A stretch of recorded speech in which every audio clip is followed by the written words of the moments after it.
गृह मंत्री अमित शाह आज से 2 दिनों के पश्चिम बंगाल दौरे पर हैं। ममता के गढ़ में अमित शाह की हुंकार से टीएमसी में हलचल मची हुई है। देर रात अमित शाह कोलकाता पहुंचे।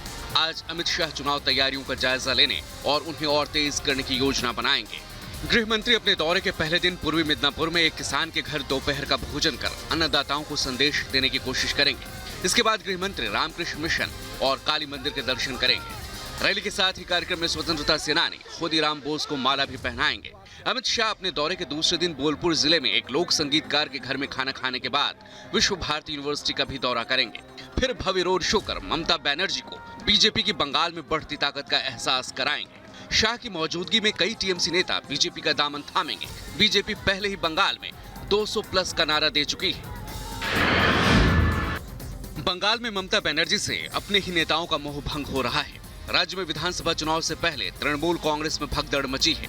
ममता की पार्टी के ज्यादातर नेता एक दूसरे से शायद यही कह रहे हैं, तू भाग मैं आया, क्योंकि दीदी की पार्टी को बाय बाय बोलने वालों में होड़ लगी है। 2 दिन में 8 से ज्यादा नेताओं ने टीएमसी से नाता तोड़ लिया है। मतलब इस बार बंगाल की लड़ाई से पहले अपने भी ममता का साथ छोड़कर जा रहे हैं। इन नेताओं में शुभेंदु अधिकारी, शीलभद्र दत्ता, दीपांशु चौधरी, जितेंद्र तिवारी, अभिजीत आचार्य, कबीर उल इस्लाम और बंसरी मैती शामिल हैं। आने वाले दिनों में और भी कई टीएमसी नेता ममता का साथ छोड़ सकते हैं। चुनाव से ठीक पहले एक तरफ बीजेपी का कुनबा मजबूत हो रहा है, वहीं ओवैसी की एंट्री ने ममता की मुश्किलें बढ़ा दी है। ऐसे में पार्टी नेताओं का छोड़कर जाना ममता के लिए बड़े झटके से कम नहीं। पिछले 24 दिन से किसान दिल्ली के बॉर्डर पर अड़े हुए हैं। किसान संगठनों की मांग है कि तीनों कृषि कानून वापस किए जाएं। सरकार लगातार कोशिश कर रही है कि किसानों से बातचीत के जरिए समाधान निकले। वहीं बीजेपी देश भर में किसान सम्मेलन का आयोजन कर कृषि कानून पर फैलाए जा रहे भ्रम को दूर करने की कोशिश कर रही है। इसी कड़ी में पीएम मोदी ने मध्य प्रदेश के किसानों को वीडियो कॉन्फ्रेंसिंग के जरिए संबोधित किया। पीएम मोदी ने साफ किया कि कृषि कानून से किसानों का भला होगा। कृषि कानून में झूठ के लिए कोई जगह नहीं है। एग्रीमेंट और जमीन का कोई लेना देना नहीं है। एग्रीमेंट करना है या नहीं करना है, ये कोई कंपलसरी नहीं है। एमएसपी पर फैलाए जा रहे भ्रम पर भी पीएम मोदी ने साफ साफ कहा कि एमएसपी जारी है और जारी रहेगी। पीएम मोदी 25 दिसंबर को एक बार फिर किसानों को संबोधित करेंगे। प्रधानमंत्री नरेंद्र मोदी ने एक बार फिर साफ किया कि कृषि कानून किसानों के हक में है और विपक्ष इन मसलों पर झूठ फैलाने की कोशिश कर रहा है। पीएम मोदी ने साफ साफ कहा कि विपक्ष किसानों के कंधे पर अपनी बंदूक रखकर चला रहा है। जो हुआ ही नहीं है, जो होने वाला ही नहीं है, उसका भ्रम और डर फैलाने वाली जमात से आप सतर्क रहिए। ऐसे लोगों को मेरे किसान भाइयों बहनों पहचानिए। इन लोगों ने हमेशा किसानों से धोखा दिया है। पीएम मोदी ने कहा कि जो अपने घोषणा पत्र में इन सुधारों की वकालत करते थे, अब विरोधियों को इस बात की तकलीफ है कि मोदी ने ऐसा कैसे कर दिया। पीएम मोदी ने कहा कि किसानों को भ्रम फैलाने वालों से सावधान होना चाहिए। ये लोग किसानों को धोखा दे रहे हैं। कड़कड़ाती ठंड के बीच किसान आंदोलन जारी है। दिल्ली की अलग अलग सीमाओं पर पंजाब और दूसरे इलाकों से आए किसान मौजूद हैं। उन्हें अपनी मांगों से कम कुछ भी मंजूर नहीं। अपना कानून वापस नहीं ले, हम यंत्र जाने वाले नहीं है। अब ये केवल किसानों का आंदोलन नहीं रहा, ये जन आंदोलन बन चुका है। सरकार किसानों को गुमराह कर रही है, जनता के बीच में भ्रम फैलाने का प्रयास कर रही है। मांग के लिए आए अपने तीनों कानून, काले कानून वापिस हो और हमारे गन्ने का पेमेंट तुरंत मिले। 14 दिन का वादा था, वो पूरा नहीं हो पाया। इस बीच सर्दी भी बढ़ती जा रही है। दिल्ली में कई जगह पारा 4 डिग्री से नीचे जा चुका है। रात में तो और भी बुरा हाल है, लेकिन बात जमीन की है। किसानों को लग रहा है कि नए कृषि कानून उन्हें नुकसान पहुंचाएंगे, इसलिए उन्हें सर्द मौसम की भी परवाह नहीं है। दिन हो या रात हो, वो डटे हैं। किसानों में भ्रम दूर करने के लिए बीजेपी देश भर में किसान सम्मेलन का आयोजन कर रही है।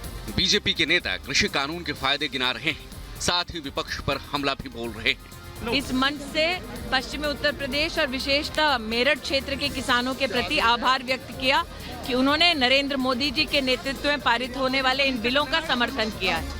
मध्य प्रदेश में शिवराज सिंह और उनके मंत्रियों ने किसानों को कृषि कानून के फायदे गिनाए। देश के किसानों के सबसे बड़े हितैषी हैं। किसान हित उनके लिए सर्वोपरि है। जयपुर में राज्यवर्धन सिंह राठौड़ ने भरोसा दिलाया कि कानून में साफ है कि किसानों की जमीन से कोई छेड़छाड़ नहीं होगी।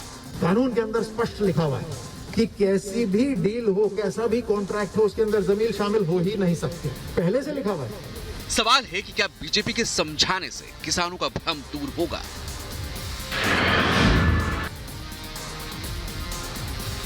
प्रधानमंत्री नरेंद्र मोदी आज सुबह 10:30 बजे एसोचैम फाउंडेशन सप्ताह 2020 को संबोधित करने वाले हैं। खबर के मुताबिक प्रधानमंत्री नरेंद्र मोदी उद्योग मंडल एसोचैम के स्थापना सप्ताह को वीडियो कॉन्फ्रेंसिंग के जरिए संबोधित करेंगे।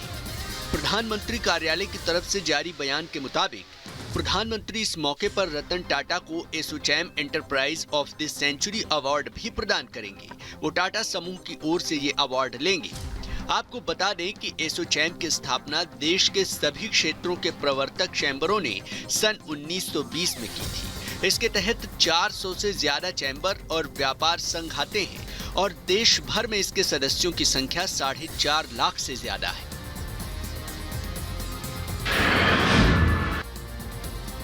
चुनाव दर चुनाव मिल रही हार से कांग्रेस पार्टी बेजान हो गई है।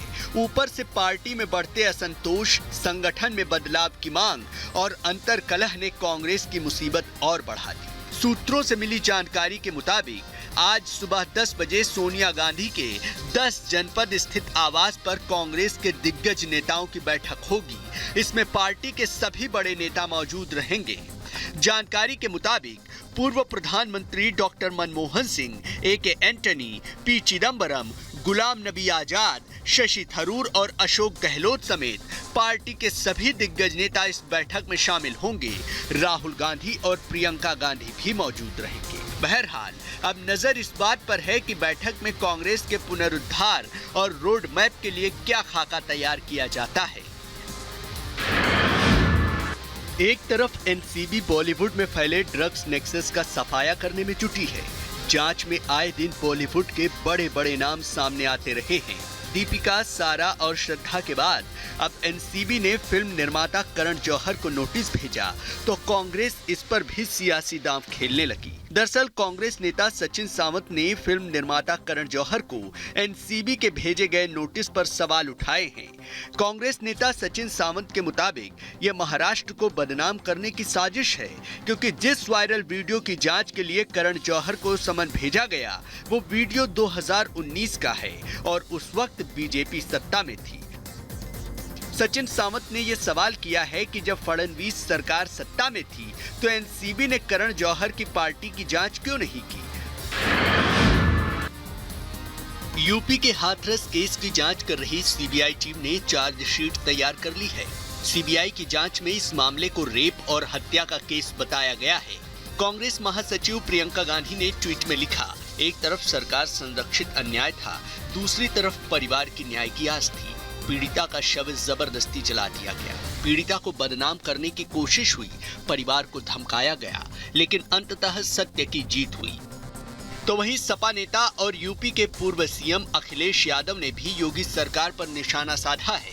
अखिलेश यादव ने ट्वीट में लिखा, हाथरस कांड में यूपी की बीजेपी सरकार की लाख कोशिशों के बाद भी जनता, विपक्ष और सच्चे मीडिया के दबाव से सीबीआई जांच बैठानी पड़ी। बीजेपी सरकार से बिना लड़े कुछ नहीं मिलता, न इंसाफ न हक। पाकिस्तान पर भारतीय सेना के पराक्रम का खौफ छाया हुआ है। उसे डर है कि भारत फिर सर्जिकल स्ट्राइक कर सकता है। पाकिस्तान के विदेश मंत्री शाह महमूद कुरैशी ने शुक्रवार को यूएई में खुफिया सूत्रों की जानकारी का हवाला देते हुए कहा कि भारत पाकिस्तान के खिलाफ सर्जिकल स्ट्राइक की प्लानिंग कर रहा है। I've learned through our intelligence sources, and they have picked up this information that India is planning a surgical strike against Pakistan. हाल ही में पाकिस्तान के एक अहम अखबार ने खुफिया सूत्रों का हवाला देकर लिखा था कि भारत किसान आंदोलन से ध्यान हटाने के लिए हमला कर सकता है।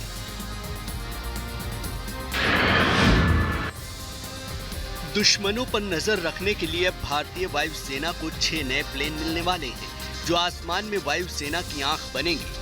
खबर है कि चीन और पाकिस्तान से लगी सीमा पर निगरानी की क्षमता को और मजबूत करने के लिए भारत ने 6 नए airborne early warning and control plane का निर्माण करने का फैसला किया है। इसके लिए एयर इंडिया के 6 नए जहाज उपयोग में लाए जाएंगे। DRDO में इनका विकास करीब 10,000 करोड़ के प्रोजेक्ट के तहत किया जाएगा। इसके लिए एयर इंडिया से 6 एयरक्राफ्ट अधिग्रहित किए जाएंगे और उन्हें रडार के साथ उड़ान भरने के लिए तैयार किया जाएगा। इन विमानों के निर्माण से हमारी सेना को 360 डिग्री सर्विलांस क्षमता विकसित करने में मदद मिलेगी। भारत अब लगातार जल, थल और नभ में अपनी ताकत बढ़ा रहा है। MIM नेता की गुंडागर्दी की ये तस्वीरें तेलंगाना के आदिलाबाद की हैं, जहां AIMIM नेता फारूक अहमद ने स्थानीय लोगों पर फायरिंग कर दी। फारूक अहमद ने 2 राउंड फायरिंग की। इस फायरिंग में एक के सिर में और 2 लोगों के पेट में गोली लगी। घायलों को रिम्स अस्पताल भेज दिया गया है, जहां एक की हालत नाजुक होने की खबर है। फायरिंग के पीछे पुरानी दुश्मनी बताई जा रही है, जबकि स्थानीय लोगों का कहना है कि 2 गुटों के बीच हुई लड़ाई की वजह से फायरिंग हुई। हमलावर फारूक एक हाथ से चाकू और दूसरे हाथ में रिवॉल्वर चलाते हुए लोगों में उत्पात मचाया। पुलिस ने फायरिंग का मामला दर्ज कर जांच शुरू कर दी है।